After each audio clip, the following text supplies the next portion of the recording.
This is episode 168. Don't let it get to you. 3 shifts to stop taking things personally. Welcome to Alive by Design. My name is Blake Mallon, and we're here to bring you inspiring people, principles, and practices to help you wake up, move toward your meant to, and feel fully alive. Open your mind and let's dive in. Hey guys, before you listen to the podcast, I just want to drop in and say I appreciate you for being here, and I'm super excited about this new Walk With Me series. These are solo episodes where I take some time in the middle of my morning run through the Santa Monica Mountains to share some inspired ideas and thoughts on my mind and heart. If you want to join me for any of these conversations live, you can catch me many mornings on my Facebook page, facebook.com/blakemallon.page. Would love to see you there. Love you guys. Enjoy the episode. Walk with me. Don't take anything personally. How often in our life have we been told that one? Such a simple statement. Should be so easy. Don't take it personal. How come it's so hard? You know, it's interesting when we take things personally. A lot of times it causes us to respond in a way that is not only unintended, it's not even really us. It's almost like when we take things personally, our own emotions can take over the steering wheel and drive. Where are we going? But such an important principle that if we can learn to actually strive to live that way, hey, just don't take things personally. How much easier would life be? How much better would life be? How much happier would we be?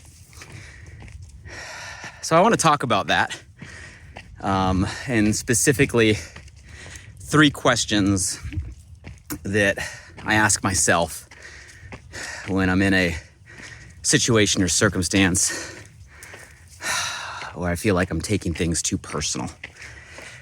Super simple questions, but hugely valuable to create an instant shift in a moment where we all need it. And let's face it, we all get in those moments where we need it. And I know it can be a simple tool. You remember it after today's conversation. You can use it instantly forward, and it'll be helpful through all the things day to day.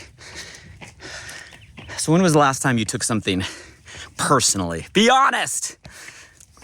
You might not have said anything to somebody else, but you know what I mean by you took it personally. You can tell when we're in a situation we take personally because it instantly shifts our mood, our attitude, our feelings, and with all those emotions, it changes our perspective of how we actually interpret what's going on. It literally filters the meaning we choose to give a situation, which creates kind of a negative loop, right? We take something personally, we get a negative emotion, we get triggered, and we don't like the way that it feels. And because we're programmed to see things that validate how we feel and what we believe, we start to reinvent the meaning of what actually happened, which just triggers more negative emotion, more negative feelings. And I don't know, I've been down those wormholes. How about you? Negative emotion, one direction or the other. It's not a good thing. Like, there's nothing good that happens from like taking something too personally. But easier said than done, right? Well, we've all heard it, right? How many times have we heard it? Don't take it personal. Hey, it's not personal. Yet it still gets us most of the time. So what do we do about it? How do we get better at it? And I have 3 questions that I'll pass on to you that I use frequently. And I'll preface this by saying there's no way I'm perfect at this at all, but it's something I work toward. It's something that I recognize. And, you know, shifts start with an awareness. And then having a tool to use helps us with those shifts. So I want to do both those things, create an awareness and give you some simple tools in the form of questions. First question, when you're in a situation that you feel like you're taking too personally, you're reacting, you're getting triggered, you're going down an emotional shift, here's the question. Is my response coming from a place of ego? Oof. Is my ego getting in the way on this one? Some signs that it's ego. When all of a sudden you're in a situation and you get triggered or you react, and maybe you come from a place of anger, you come from a place of fight back, you come from a place of let me explain, you come from a place of you are wrong, right? You come from a place of an aggressive energy. Might be an indication that your ego is getting in the way. And what's interesting is in so many scenarios, we think it's about us. Ego says we're making it about us. They did something to me. They're saying something to me. They disagree to me, right? They're making me feel this way. We make it about us.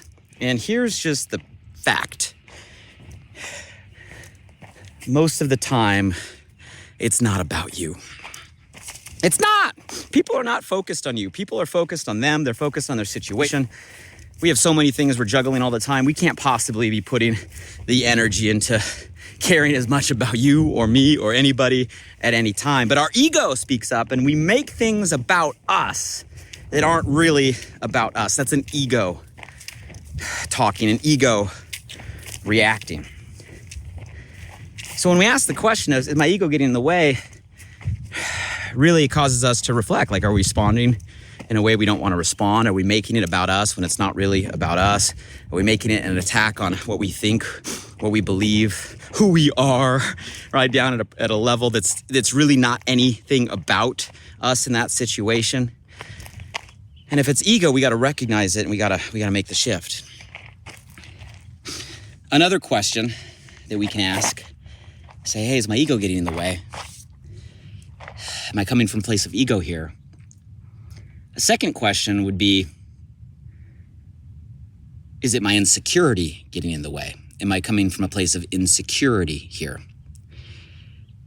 You see, same thing, different thing. Opposite side of same coin. Ego, one side, insecurity, the other. But they go hand in hand, right? Sometimes we come from a place of ego. Other times we come from a place of insecurity.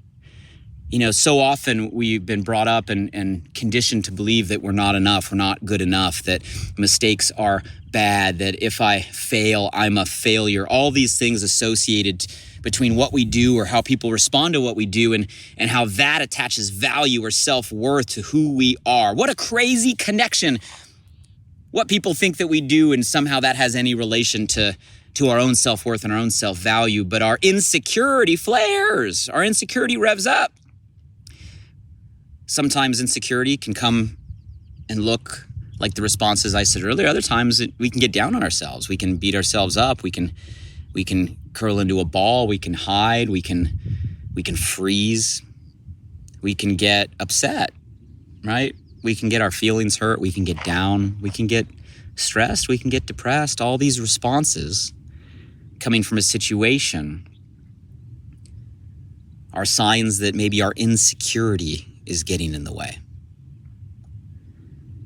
And in a strange way, insecurity is a lot like ego in that we're still making it about us. For us to get insecure, that issue or situation, right, we're attaching meaning that it's about us. And in no way can we let our actions, let alone someone's perception of our actions, be tied to our own self-worth, right, who we are. And I'd say the majority of the time, it's one of those things. It's our ego or it's our insecurity that hijacks our emotions and causes us to take things more personally than they really are meant to be. And in both scenarios, we get stuck in a negative emotional response, a trigger, a cycle. And it prevents us from being the best that we can be, from doing what we can do, from showing up as we can show up. It takes over who we really are and masks it by a bunch of fake meaning. And then the last question I'll give, and this helps get through either of those situations, is what's the intention here? So often we gravitate toward words that are used, and all of us have different meaning to words. It's a fascinating thing, right? We all use the same vocabulary. We have the same language. We look up the definition in the dictionary. They read the same thing, but the association we have to words is actually different. And how words are used are different based on how we use words and our own past references. It's a pretty fascinating thing, how powerful words can be and how different they can be to different people. So I ask the question, what's the intention? Because intention goes beyond the words. It goes beyond attaching to our association to a word or someone misusing a word, right? I've been in a lot of situations where, sometimes I think too fast or talk too fast, and I have an intention behind what I'm saying, but the words that I use are interpreted differently. And I was like, no, it's not the word. That's not my intention. And having been in those situations, I've learned to try to give grace to the language people use. I don't focus linearly on the words, but try to understand what's the intention behind it. And I think that's a greater communication, right? When we're having a situation, when ask ourselves, well, what's the intention? What's their intention in the communication? What's the intention here? Respond to the intention. Don't respond to the trigger words that maybe get used in a situation that cause you to take something personally. And so often, if you do that, you realize, well, the intention isn't to hurt you. The intention isn't to make you feel bad. The intention isn't to get you to react or respond. The intention isn't even to make it about you, right? If you're reading into the intention. Now, there may be situations where it is, right? Maybe there's a specific situation where it has to do with something you said or something you did or a situation you were in. So then I flip the other side of the coin. Well, what's your intention in the situation? And you guys, this is really important, because if you come from a place where your intention is right? Intention meaning you did the best that you could do in the moment with the information you had. Intention is right, meaning you did what you thought was the right thing for the right people, right, in the right circumstance. That's intention. Now, intention doesn't mean you may not make a mistake, right? We might make a mistake. We might mess up. We might make a bad decision. That's normal. That is normal. But if you're coming from a place where your intention is right, well, then you should never take something personally. Your intention was in the right place, even if the action, right, could have been better. And you guys, everybody can relate to that. We've all been in situations where if we were to go back, right, maybe we would do something different. But that's not a regret. That's not a negative. That's not something to take personally, as long as in that situation you did the best you could with the right intention with the information you had. You can't. Of course, hindsight's 20/20, but that's not how life works. The dots connect in the future. They don't they don't connect right now. So asking yourself, well, what is the intention both from that person coming to you, and then the intention from you in that situation allows you to detach from the outcome. Now, in no way are these excuses, right? Sometimes we mess up. Sometimes we make mistakes. That's normal, right? And it's okay for partnerships and relationships to help us get better. That's feedback. That's coaching. That's mentorship. That's how we grow. We want an environment that allows us to get better. But we don't want to do it in a place where we take things personally and our emotions mask us from taking the information we need to improve, to grow. And I think if we ask ourselves, hey, let's not come from a place of ego. Let's not come from a place of insecurity. Let's make sure we are aware of the intention coming to us and the intention going through us back the other way. And that allows us to distill things down and not have the emotional response of taking things personally, but still being able to get the feedback that we need to get better, to learn, to grow, to fall down and get back up. And to work collaboratively with the people around us in an environment that can help us grow and help us get better. So those are 3 questions that are simple tools, right? Simple tools. That when we get into a situation of, hey, I feel like I'm taking things too personally right now, just break that out. Number 1, give yourself grace and celebrate the fact that you're aware, because awareness allows you to make a shift, right? Take a deep breath and ask, hey, am I coming from a place of ego on this one? right? Am I coming from a place of insecurity on this one? What's the intention that they really mean? What's the intention that I really bring? Now that we've distilled all that down, we can get back control of, the emotional response and start to figure out, okay, is this something that I really need to do? Or is it something that isn't really about me and I'm not really involved and I can move on to other things, and both might be the truth, but at least we can get to the fact to move forward. There's one more view from the top. The sun's coming out today. Beautiful day. So here's to not taking things personally, right? Moving forward in the spirit of better and growth. Until the next time we talk together, take care, everybody. Hey guys, one last thing. I'm super excited that this new podcast, Alive by Design, just went live. You see, I designed the show to bring you inspired thoughts and fascinating conversations with the world's most impactful people, to provide transformative principles and practices to help you wake up, move toward your meant to, and feel fully alive. And I'd love for you to help me spread the word now. Simply subscribe, rate, and review the podcast on this platform right now. So if I've ever given you value, please do me this personal favor and go subscribe now.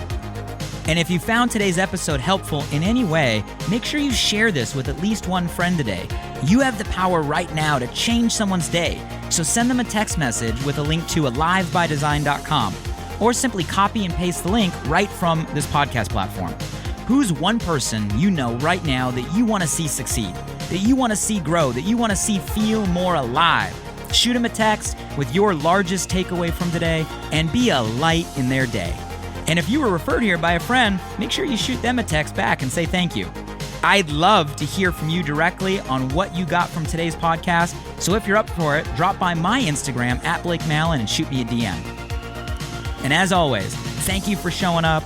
I'm grateful for you, and I hope our time together today in some small way helped you feel a little more alive.